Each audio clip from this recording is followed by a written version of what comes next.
For our daily devotion, guys, it's April 7, 2026, Jeremiah 29:13.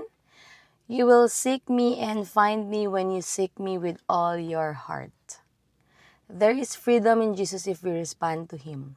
After the Samaritan woman's encounter with Jesus, she went back to her town sharing she had received salvation. Jesus heals in Him there is freedom. Totoo to, guys, kasi alam ni God kung talagang nagsisik tayo ng totoo sa Kanya. And alam yun, kaya nga sabi ko talaga sinasabi sa inyo, hindi natin talaga siya mapi-fake. So, just pray lang. Kausapin na si God. Pumunta na tayo sa Kanya na magbuong buo tayo, guys. And He will listen talaga, guys, sa lahat ng ating mga hinanaing sa buhay. At makikita nyo dun yung parang minsan kasi, or madalas sa experience ko, sasagutin ka ni Lord kapag talagang sobrang hindi mo na kaya.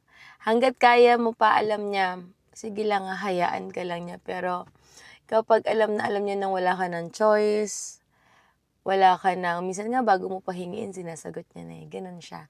Basta ako talaga very ako dyan very alert na ako na parang wait lang, masyado na yata akong chillax this past few days. Parang hindi ko na pa-priority si Lord Parang ganon yung feeling ko na parang, ay, teka lang, medyo chillax lang lately dahil parang feeling ko na naman ang lakas-lakas ko, okay na naman ako.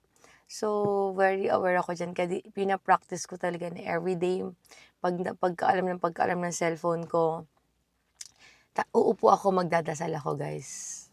Yun, and huwag lang tayo makalimot na Jesus heals talaga. And He gives freedom talaga sa lahat. Basta, totoo lang din tayo sa Kanya. Hindi dahil may gusto lang tayo.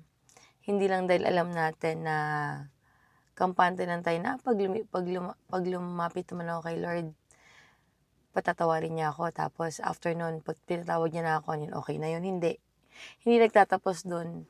Ang pagkaroon ng personal relationship kay Lord is discipline din. And yung napatawag dito, yung pag-decide mo na talagang si Lord mag-work sa buhay mo. Na kahit anong trials, Lord, let your will be done, ikaw na pong bahala. Lord, ganito nararamdaman ko. Alam ko, Lord, na, alam yun, matatapos ko to.